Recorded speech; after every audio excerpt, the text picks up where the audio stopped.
காளிதாஸ் முதல் களவாணி வரைக்கும் தமிழில் வெளியான அத்தனை சினிமா பாடல்களையும் பொக்கிசமாக சேகரித்து வைத்திருக்கிறார் அலிகான்.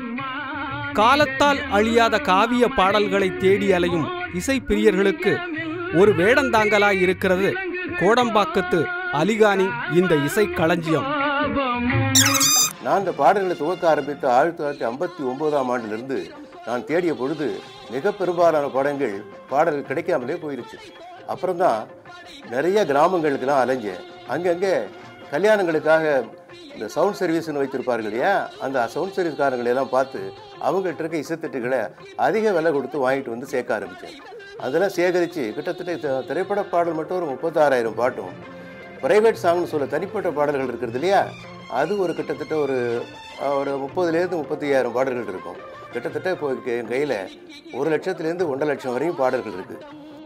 விஞ்ஞானம் முன்னேறி ஒலி நாடாக்கள், காம்பேக்ட் டிஸ்குகள், ப்ளூரே என்று இசையின் ஒலி வடிவங்கள் புதிய அவதாரங்கள் எடுத்தாலும் ஆரம்ப காலத்தில் வெளியான இந்த கிராமபோன் இசைத்தட்டுகளின் தரத்திற்கு அவை ஈடாகாது என்கிறார் அலிகான். இதுதான் சார் ஆரம்ப காலத்தில் வெளியான இசைத்தட்டு.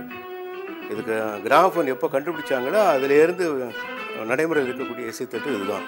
இதுக்கு பேர் 78 RPM. ஒரு நிமிஷத்துக்கு 78 தடவை சுத்தம். இதில் ஒரு பக்கத்தில் ஒரு பாட்டு தான் பதிவு பண்ண முடியும். அதில் இன்னொரு பக்கத்தில் 2வது பாட்டு வரும். இதில் 2 பாட்டு தான் அதுக்கு அடுத்ததாக வந்தது இது ஈபின்னு பேர். இதில் எப்படின்னா ஒரு பக்கம் 4 பாட்டு, இன்னொரு சைடில் 4 பாட்டு, 8 பாட்டு ரெக்கார்ட் பண்ணலாம். இது எல்பின்னு பேர். இப்போவும் நடைமுறையில் இருக்கக்கூடியது இந்த எல்பி தான். இதில் ஒரு சைடில் 6லேருந்து 8 பாட்டு வரையும் பண்ணலாம், இன்னொரு சைடில் 6லேருந்து 8 பாட்டு, மொத்தம் 12 அல்லது 16 பாட்டு ரெக்கார்ட் பண்ணலாம். இசைத்தட்டுகளில் பதிவு செய்யப்பட்டிருக்குது இல்லையா பாட்டு, இந்த பாடல்களுடைய குவாலிட்டி இதுவரை கண்டுபிடிக்கப்பட்ட எந்த எலக்ட்ரானிக் சாதனத்திலையும் வரல. மைக்கேல் ஜாக்சன் கடைசி வரை அவருடைய பாடல்களை இசைத்தட்டில் தான் பதிவு பண்ணிக்கிட்டு இருந்தார். அந்த காலத்திலேருந்து இந்த காலம் வரை கிட்டத்தட்ட 600க்கு மேற்பட்ட கவிஞர்கள் பாடல் எழுதுகிறாங்க. 340க்கு மேற்பட்ட இசையமைப்பாளர்கள் இசையமைச்சுக்கிட்டு இருக்காங்க. பாடகர்கள் எடுத்துக்கொண்டால் கிட்டத்தட்ட ஆண் பாடகர்கள் 300 பேர் தாண்டுகிறது, பெண் பாடகர்கள் 200 பேரை தாண்டுகிறது.